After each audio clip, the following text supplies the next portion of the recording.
Hello everyone. உங்கள் sperm analysis டெஸ்ட்டில் வந்து ஸ்பெர்ம் வீக்காக இருக்குது, மொட்டிலிட்டி கம்மியாக இருக்குதுன்னு சொல்லியிருக்காங்களா? அதை எப்படி இம்ப்ரூவ் பண்ணுறது அப்படின்றத வந்து பார்ப்போம். முக்கியமாக வந்து உங்கள் ஃபுட்டில் செலீனியம் அண்ட் ஜிங்க் அதிகமாக இருக்கிற மாதிரி ஃபுட் எடுத்துக்கோங்க. Vitamin C, vitamin E and omega 3 fatty acids இருக்கிற மாதிரி ஃபுட் எடுத்துக்கோங்க. அதுக்கப்புறம் டெய்லி ஒரு 2.5 to 3 liters ஆஃப் வாட்டர் குடிக்கணும்.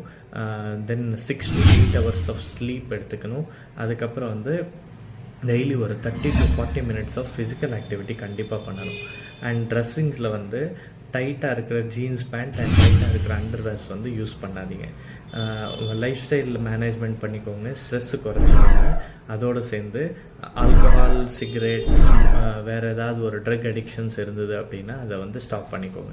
இதுக்கப்புறமும் உங்களுடைய ஸ்பெர்ம் குவாலிட்டி இம்ப்ரூவ் ஆகலை அப்படின்னா உங்கள் டாக்டரை பார்த்துட்டு மெடிசன்ஸ் எடுத்துக்கோங்க. ஹோமியோபதியில் கூட அதுக்கான மெடிசன்ஸ் வந்து அவைலபிளாக இருக்குது. You can contact as.